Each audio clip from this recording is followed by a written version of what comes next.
you doing? I'm Kenny Joya. Welcome to another one of my tutorials. In this video, I'm going to show you how to use reverb in Reaper. Now generally, I use two different reverbs when I make a production or a mix. Sometimes it's three, but it's always at least two. One for drums and one for vocals. A lot of times I'll use the vocal reverb for guitar solos, strings, and other paddy things that need reverb, but I'll sometimes use a third reverb for special effects, like spring reverbs for guitars and things like that. But in this video, I'm going to show you how I set up to use reverb in Reaper, starting with multi-mic drums, which we have set up right here. Let's hear what they sound like now.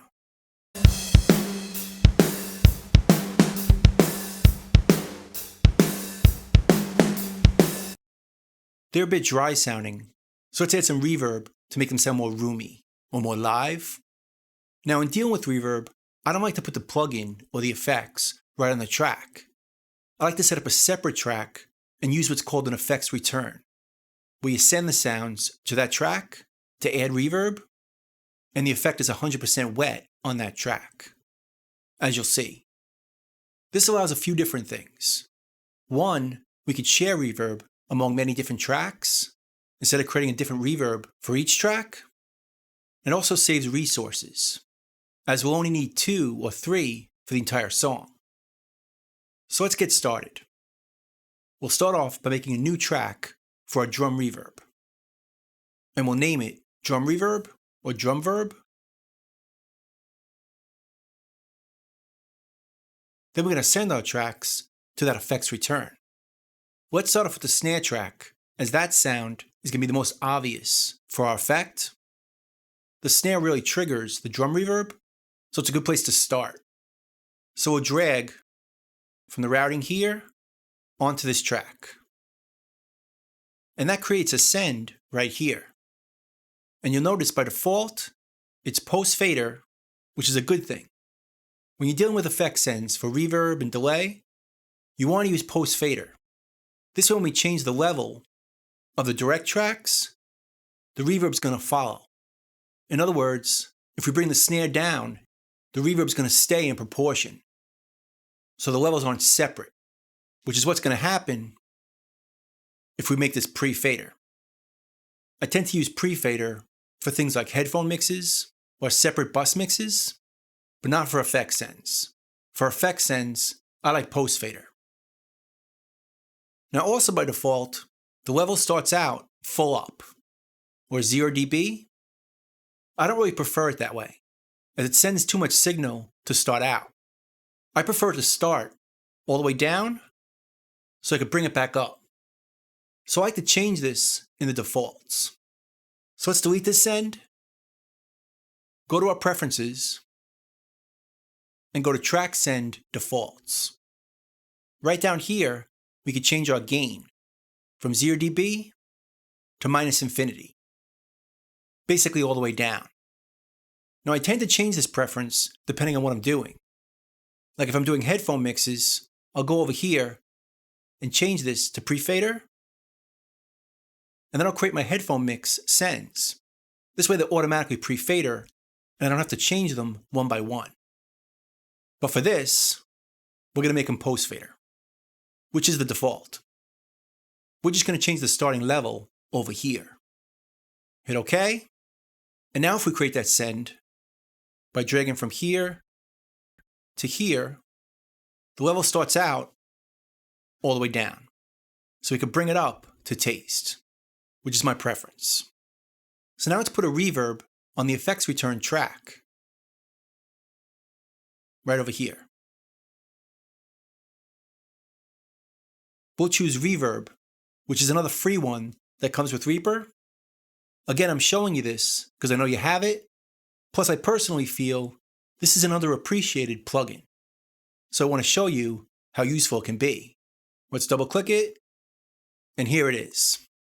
Now by default, the dry signal is full up and the wet's a bit lower, which is how you'd want it if you put it right on the instrument's track. But we didn't do that. We put it on an effects return.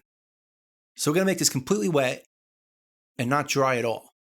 This way the only signal coming from this track is our reverb, and all the direct sound is coming from the individual tracks. So we have more control over our sound. Now by default, we're not really going to hear anything here. Because it's not set up, we want to add some modules to the section right here. And here are the ones to choose from. There's an echo generator, a file for impulse responses, a filter we can normalize, there's a reverb generator, reverse, and trim gain stretch.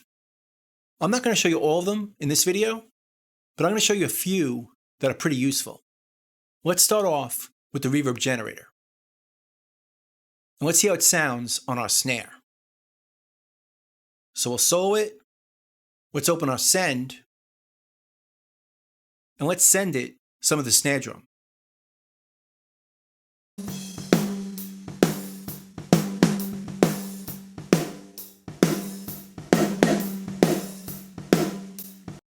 By default, this sound is pretty small, but we can adjust it to make it sound bigger.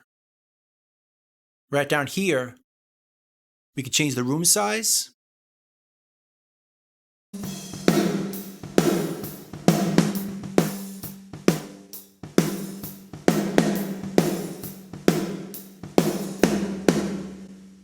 Let's make it a bit smaller. Notice it redraws when we move it, so every action doesn't happen in real time. So be aware of that when you make adjustments.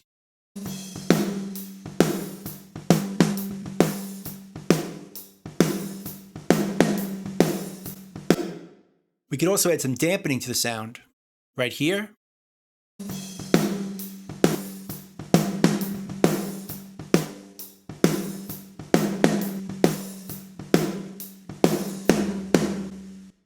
Which will make the room less live sounding.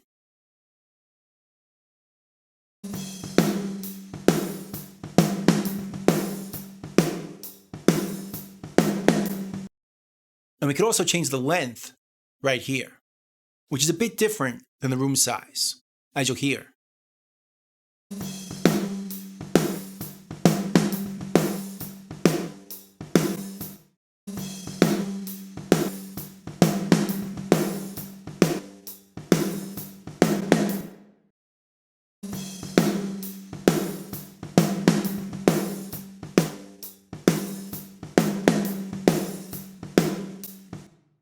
It's not a bad sounding algorithm, but let's check out another way of creating reverb.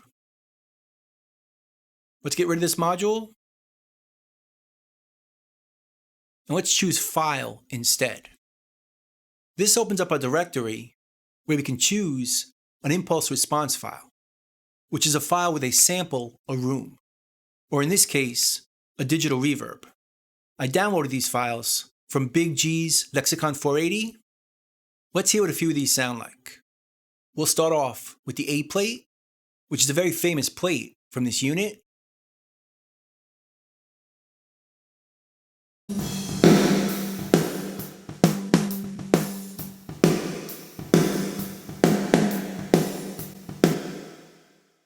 I think it's a bit too big for drums. Let's try something else. We could try Brick Wall if you're into that 80s gated reverb sound.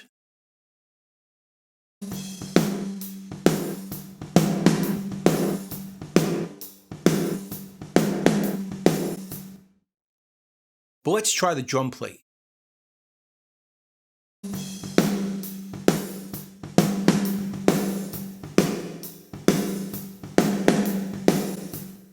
That's working for me, but it's a bit too bright and a bit too long. But we can change that by adding some other modules.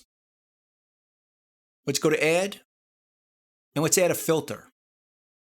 And if you notice, these modules go from one to the other.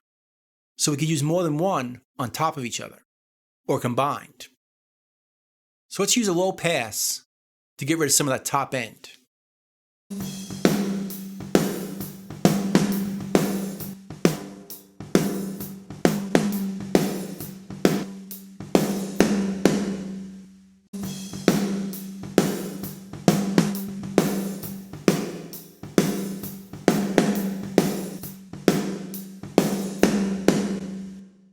That sounds better. Now let's make the reverb shorter using another module. Trim, gain, and stretch. So we could stretch or compress the algorithm right here. So we can make it longer or shorter.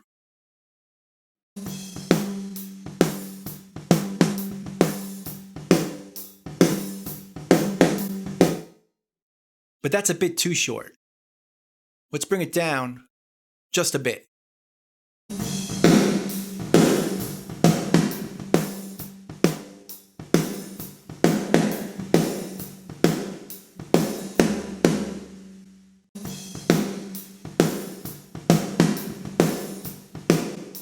Before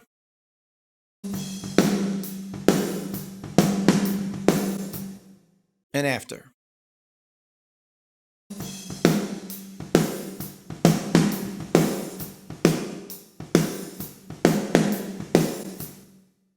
That sounds pretty good. And when we're happy with this effect, we'll add this to the other drums. Now the quickest way to do this is not by dragging each one of them and dropping it.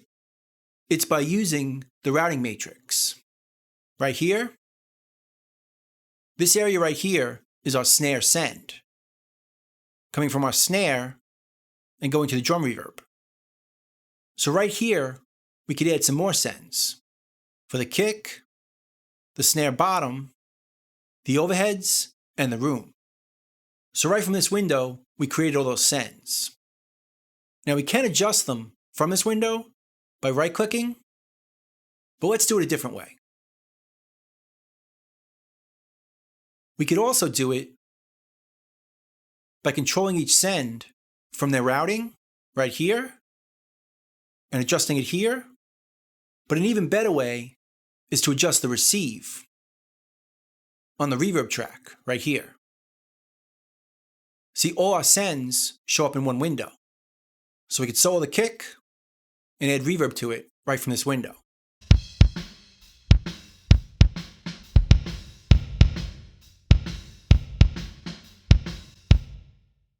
Let's do the snare bottom.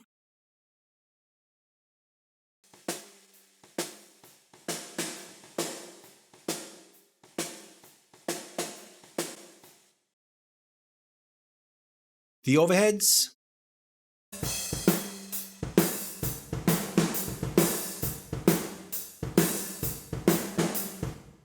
And the room.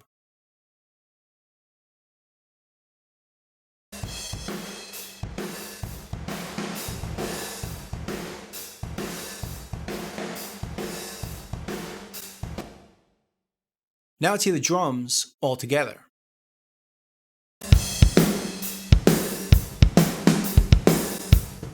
Dry and wet.